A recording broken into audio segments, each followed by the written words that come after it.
I'm completely dumbfounded. What the hell is Toji talking about? Kazuna's tied up and unconscious. What did you say? Hey, Kazuna, wake up.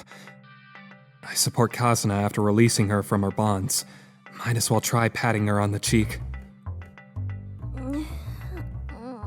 After slapping her a few times, Kazuna finally opens her eyes. Why did a cow have her locked up here, Toji? How would I know? Ask him yourself. Yeah, I guess you do have a point. I look down to find Kazuna with her eyes completely open, looking up at me, half-dazed. Oh, Kazuna, you're awake? However, for some reason I cannot fathom, she closes her eyes once again, opens up her mouth wide, and goes... She pushes me away with all her strength. No, you can't do that, Akao-sensei! I'm grateful for your feelings, but I already have someone that I like. Kazuna expresses her refusal with her eyes tightly shut, her hands flailing about. Toji sighs, an exasperated look stealing over her features. No, you mustn't! You absolutely mustn't! Fed up, I walk over to her and bonk her on the noggin. No! Come on, Kazuna, open your eyes and look at me. Uh-huh. Her voice a pathetic whine, Kazuna gingerly opens her eyes. What are you guys doing here? Oh, come on, you took the words right out of my mouth.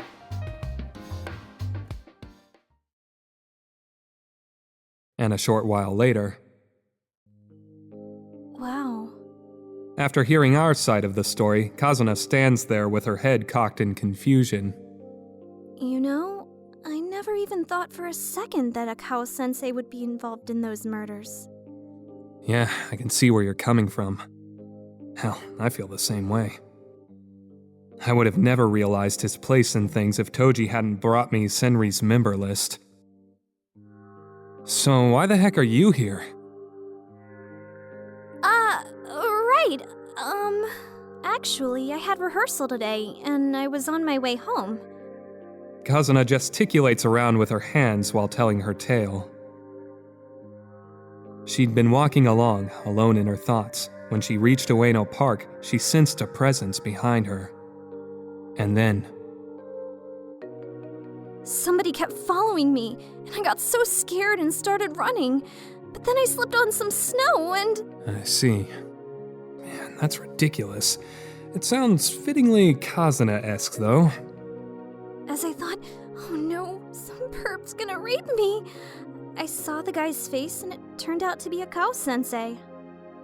So I was thinking, Akao-sensei's invited me over before, so maybe he's gonna do that again. But the moment the thought popped into my head, I got punched in the stomach. Ouch. Well, that was rather unfortunate, eh? I know I should be enraged by Akao's heinous acts, but when I listen to Kazuna tell her story in such a happy-go-lucky way, I just can't manage to work myself into the proper mood. Yeah, and when I came to, I found myself here. Whoa, hold on just one second. So why the heck did Akao kidnap you, Kazuna? Kazuna's expression takes a sudden turn for the serious. Maybe he liked me so much that he didn't know what to do. How's that sound? That's probably not it. Yeah. Kazuna slumps her shoulders glumly. I didn't really mean that in a bad way. I'm just saying that I don't think Akao would have acted with a goal like that. That doesn't really suit him, considering all the fanatical crimes he's committed in his managerial position in Senri. Or perhaps he simply picked Kazuna to be his next sacrifice. That's enough, Shugo-san. You don't have to fuss so much over me. Huh? I look up to find Kazuna with her head hung low. I'm just a hyperactive plain girl with no feminine appeal. People tell me that my personality's kinda strange, too. Yeah, that sounds about right. You're such a meanie, Shugo-san! I was expecting you to deny it and call it a bunch of lies! Oh, come on, you're being totally unreasonable here. Well, Kazuna practically became a victim of this series of bizarre murders. She's probably a bit confused at the moment. Being weird is fine, I say in a kindly tone. Don't worry about it so much. It's not like I hate that part of you. What? What did you just say, Shugo-san? Being weird is fine, right? No, not that! I can't help but be amazed at how quickly Kazuna's mood can change during times like this.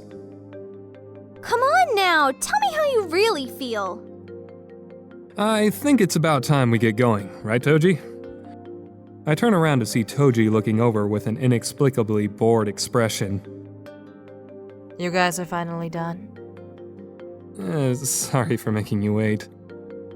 I inadvertently eke out an apology since Toji's giving me quite a scary look. What? Hey, we're still not done here, Shugo-san! Oh, put a sock in it. I give Kazuna another light tap on the forehead as she tugs on my sleeve in protest. Ow. To begin with, you got yourself into this mess because you're always spacing out. You know what I'm talking about, right? Well, Come on, listen to what I'm saying. if you're gonna be that worried, then why don't you just watch over me? What? I got myself into trouble because I'm so absent-minded. Even though you told me not to get involved with you or the cases, right? So isn't that basically the same thing? Kazuna, that's not what I was referring to. No, I've decided that I won't give up, no matter how dangerous things might become. I'm gonna be together with you, Shugo-san. Kazuna declares with her chest puffed out triumphantly. Whoa. You don't care what I have to say about all this? Nope, not in the slightest. When I see her face shining with determination, I feel like a total fool for worrying about such trivial things. I guess I was wrong all along. I shouldn't distance myself from Kazuna just because things are getting dangerous. Instead, I should put everything I've got into protecting her. If I can't even do that, I'm not qualified to have these feelings towards Kazuna. It's something so blatantly obvious, but I've only now just realized it. That's why I say with a wry grin, whatever, just do what you want. Okay, I will. Kazuna nods, her entire face beaming with joy. Sheesh. I turn around and look up to see... Oh, Toji's clearly pissed. What? Finally finished? Oh, don't mind me. Both of you should just keep right on talking. Toji-san, we're finished. Sorry to keep you waiting. Thus, Toji remains in a foul mood for quite a while afterward. After escorting Kazuna back to her home in Kanda, I make a promise to meet up with Toji tomorrow before we part ways. But the first thing I need to do tomorrow morning is to go over to Arishima-san and talk to him about Akao Ikuma. They probably don't have enough evidence at the moment, but when you take into consideration who's on Senri's name list and what happened tonight... Besides, if you add his violent acts against Kazuna, that should be enough to warrant an arrest.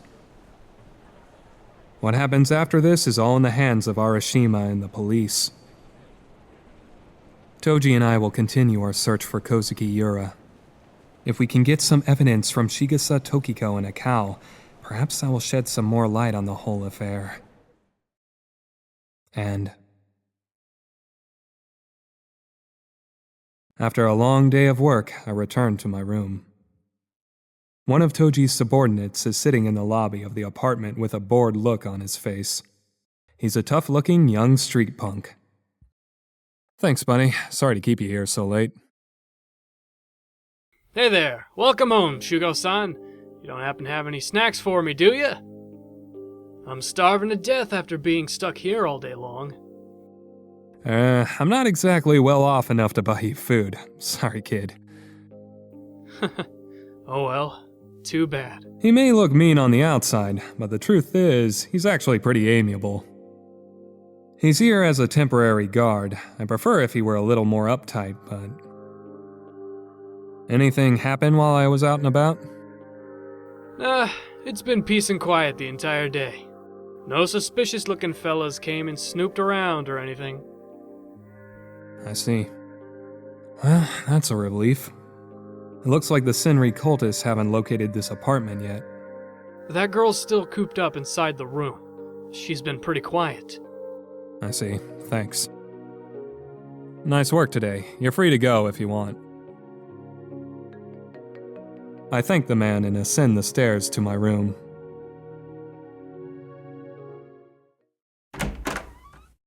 I open the door only to find the room completely enveloped in darkness. I guess Tokiko's still resting. As doubts start working their way through my mind, I take off my shoes. If she's sleeping, I'd feel bad turning on the lights. I enter the room, feeling my way through the darkness. Man, I'm exhausted. That's why I'm completely oblivious to whatever's sneaking up behind me. And suddenly... Severe pain lances through the back of my skull. Unable to turn around, I collapse face down onto the tatami. As my field of vision gradually fades to black, I can see the dim outline of her slender body. I appreciate you saving my life. However, there's still something I have to do. You... I'm so sorry. She lifts up the flower pot in her hands. Wait, hold it! Yet again, another violent shock runs through my skull.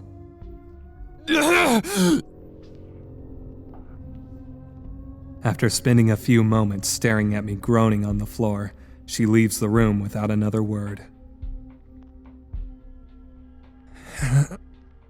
This time, though, my consciousness decides to give in to the darkness.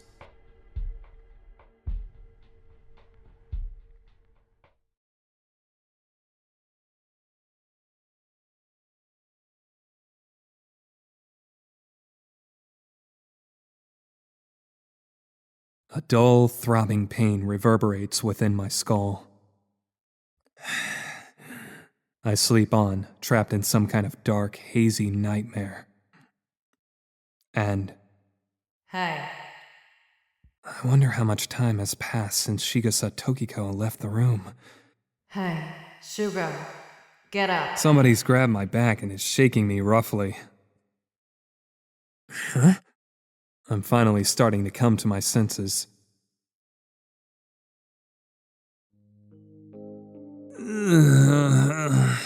It looks like I've slept more than half the day away. The room's already dark. Is that you, Toji? As I support my still aching noggin, I turn around and sit up.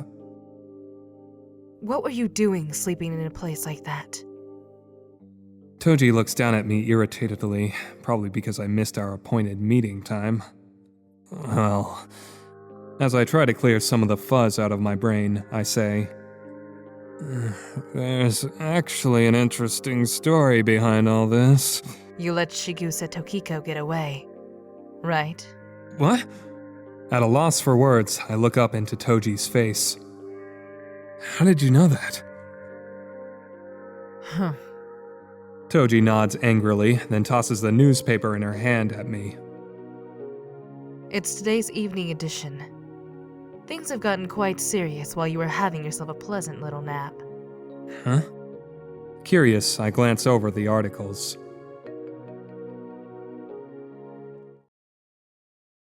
Mysterious conflagration at religious group's headquarters. Midnight, February the 22nd.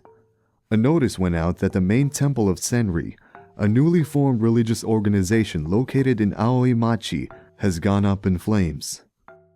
According to the firefighters who rushed to the scene, The fire did not spread to any other buildings, and they were able to put it out in its early stages. The bodies of a man and woman were discovered in the burned wreckage of the main temple.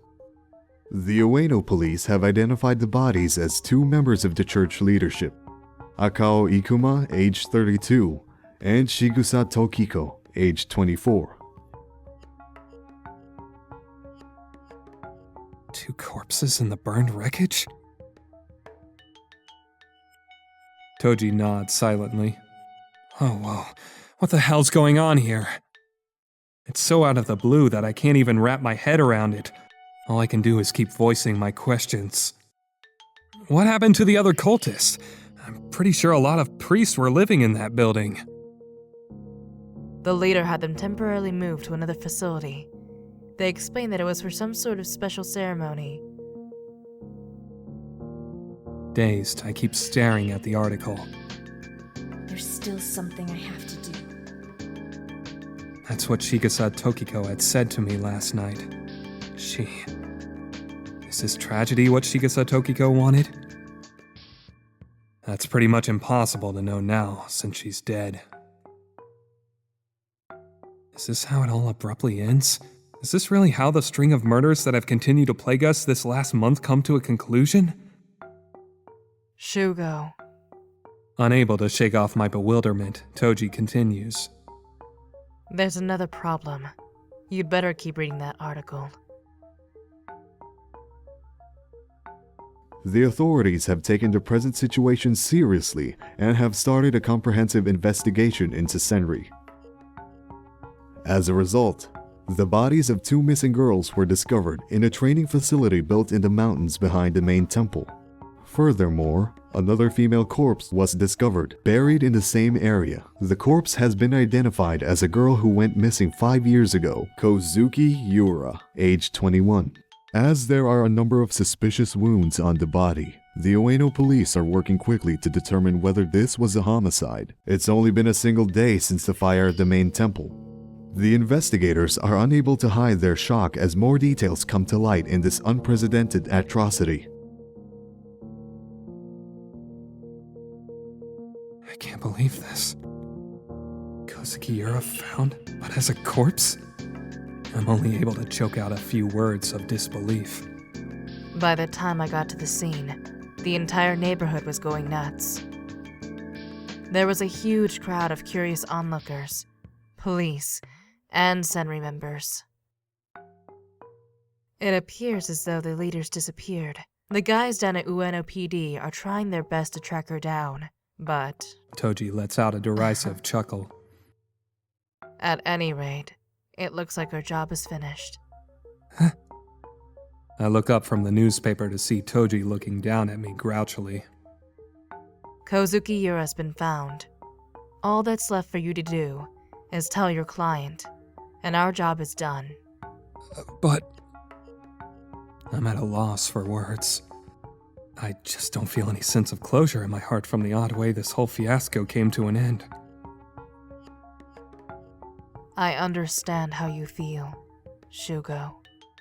All that hard work we put into the investigation has been in vain, right? She continues and says, Even so, what can we do? Are we going to look for Kohzuki Yura's murderer now? You can do that on your own. I've got no time for that. I'm sorry, but I'm unable to help you anymore. Toji finishes with a bitter look on her face. I can tell from her face that Toji isn't satisfied either. No, I know now this case is already out of our hands. Yeah, you're right. An indescribable feeling of helplessness steals over my body. Considering how large the scale the whole thing's gotten, it'd be too much of a burden for a simple detective like me. I toss the newspaper aside, a wry smile on my face. Toji remains silent, that grouchy look still etched upon her features. Looks like this means the case is closed. I flop back down on the tatami and close my eyes. Then, Dazed, a single thought passes through my mind. Kazuna's going to be pretty upset when she hears this.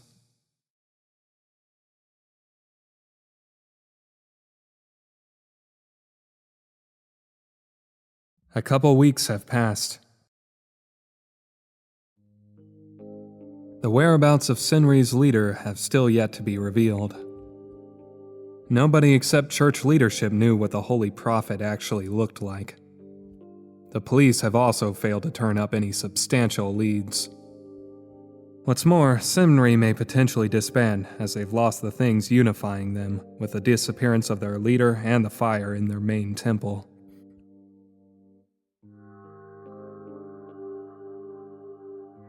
The series of bizarre murders were all plotted by Akao Ikuma. I ended up voicing all my thoughts to Arishima-san. Well, that's surprising. I suppose it's worth checking out, since it's something you came up with. We'll try investigating along those lines, but don't get your hopes up. Since Akao's dead, I'm not sure what kind of results we'll get. The way people see it, Akao and Tokiko's death were chalked up to internal conflict in Senri. A Senri follower plotted against Akao, who had taken control of the church. Shigasa Tokiko had murdered Akao, set the temple on fire, and then taken her own life. That's what they had determined from the wounds on both corpses. And right after the investigation had started, the detectives who had gone to search Akao's atelier made a startling discovery. In the storage room next to the atelier where Kazuna had been confined, the investigators found a thing among all of Akao's stored pieces of art. Inside a large metal chest that had been sealed with a heavy lock, there were human fingers, toes, noses, brains, and skin. The finely chopped up parts had all body fat scraped off. They were all carefully preserved. Some of the investigators could not help but vomit. A part belonging to Otaha was discovered among this gruesome collection, something that had been missing ever since her body was found. In the end, that became the conclusive piece of evidence. Akao Ikuma had used Senri in order to commit a string of murders to fulfill his own twisted desires. However, Shigasa Tokiko had noticed and put an end to Akao's crime spree. Well, that's the conclusion Arishima-san and the police drew in their investigation. The murders that stirred Tokyo into a frenzy have finally started to become a distant memory in people's minds. They don't have time to focus their attention on a case that's already been closed.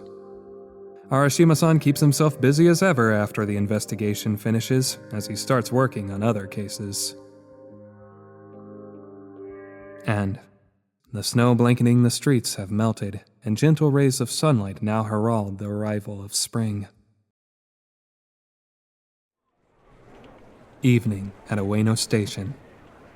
I walk alongside Kazuna as I see her off. She's going overseas to study. Shugo-san? I'll be fine from here. After we reach the plaza in front of the station, Kazuna turns around and looks at me with an apologetic expression. You sure about that? I'm really sorry to drag you out here when you're busy. Nah, I'm really not. I'd do it for you anytime. I shrug, a wry smile spreading across my face.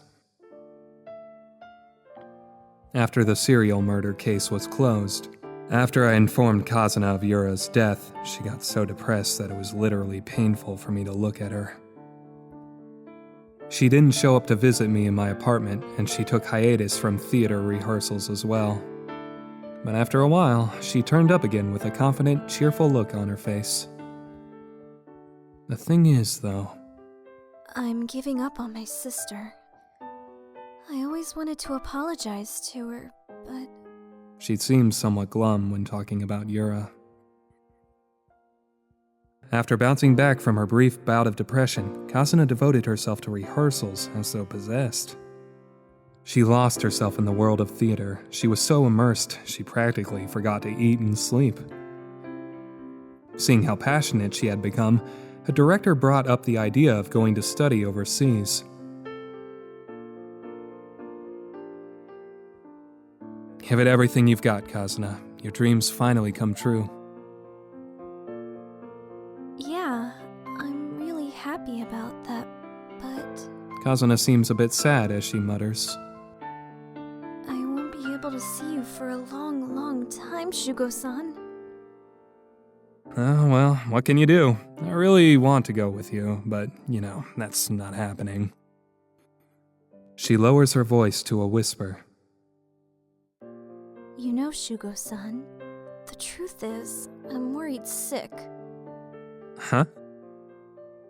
You're going to meet some wonderful person while I'm over there, and your loneliness is going to cause you to do this and that with her. And then you'll fall in love with her, and you'll completely forget about me. Oh, give me a break. I can't believe you have the time to be worrying over trivial stuff like that. It's not trivial at all. It's really important for my motivation. Yeah, I guess so. I sigh. She really is putting a ridiculous amount of emphasis on it. Send me a letter when you get there. I'll write you back. Just write me enough that I won't have time to forget about you, okay? Shugo-san, are you seriously going to write me back? Yep, I promise.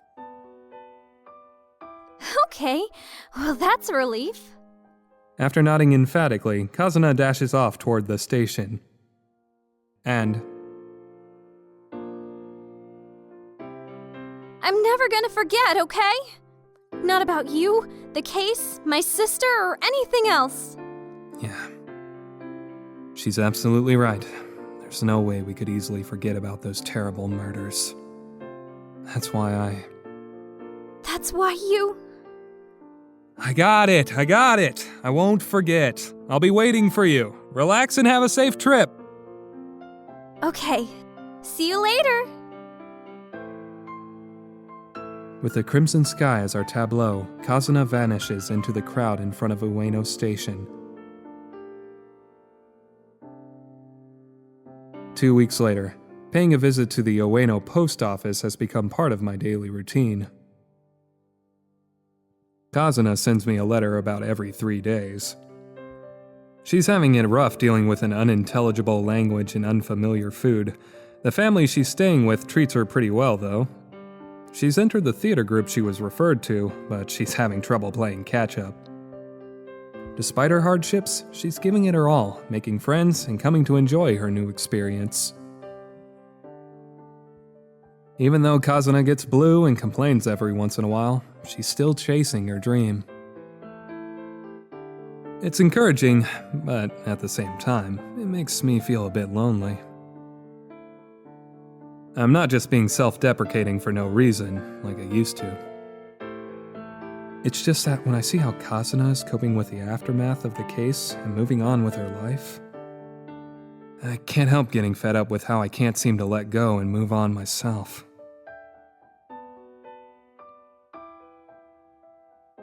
It's the end of another day.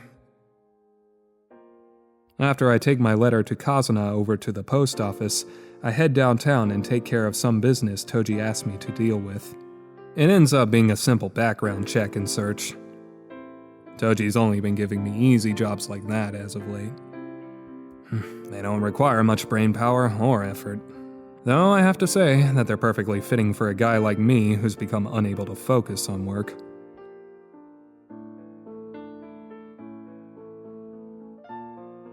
I mull things over while I trudge home.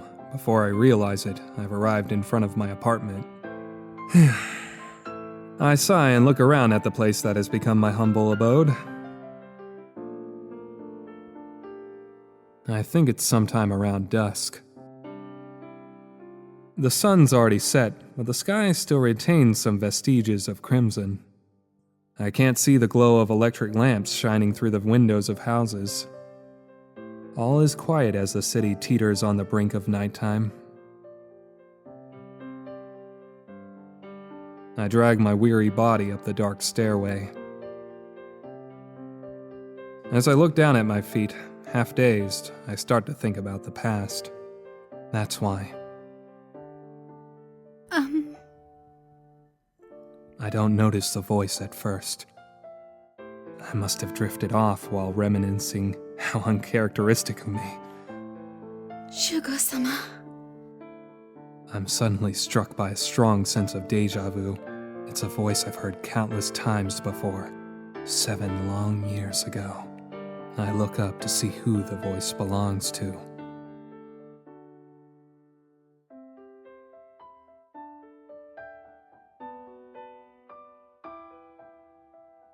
I've waited a long time for you. I can see her smile through the darkness. Yura.